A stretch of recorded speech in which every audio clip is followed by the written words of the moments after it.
একটি দল হিংস্র থেকে হিংস্রতর হয়ে উঠছে। আমাদের শরীফ দল জামাতে ইসলামের উপজেলা সেক্রেটারিকে নির্মমভাবে হত্যা করা হয়েছে। একটি দল বিগত সময়ের মতো ফ্যাসিবাদী আওয়ামী লীগের মতো আবারও হামলা মামলা সন্ত্রাসকে ক্ষমতায় যাওয়ার সিঁড়ি হিসেবে বেছে দিচ্ছে। আমরা তাদেরকে হুঁশিয়ারি করে বলে দিতে চাই, এবার 11টি দল ঐক্যবদ্ধ হয়েছে। বাংলাদেশের মানুষ ভোটাধিকার প্রয়োগের জন্য ঐক্যবদ্ধ হয়েছে। তাদের এই সন্ত্রাসী কার্যক্রম আর মেনে নেওয়া হবে না।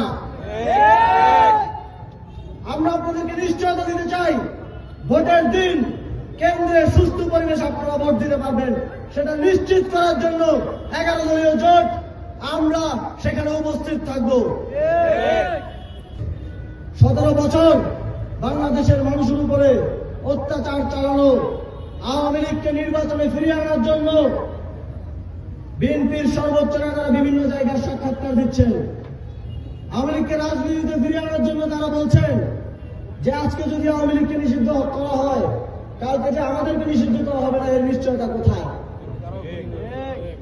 যদি কেউ খুন করে, যদি তার ফাঁসি দেওয়ার ক্ষেত্রে কেউ বলে এসে যে আজকে যদি তাকে ফাঁসি দেওয়া হয়, তাহলে কালকে যে আমাকে ফাঁসি দেওয়া হবে না, এর নিশ্চয়তা কোথায়? তার মানে আপনারাও খুন করতে চান। তার মানে আপনারাও জুলাইতে যে গণহত্যা সাধিত হয়েছে, আবার তা করার চিন্তা আপনাদের মাথায় রয়েছে। সন্ত্রাসীকে যদি শাস্তি দেওয়া না যায়, আপনারা যদি সন্ত্রাসীর পক্ষে দাঁড়ান, তাহলে আমরা মনে করব 17 বছরের যেই নিপীড়িত হওয়ার গল্প আপনারা শোনান, সেটা ভুয়া। যে সন্ত্রাসীকে প্রশ্রয় দেয়, সন্ত্রাসীর পাশে দাঁড়ায়, তার অপরাধও সমান।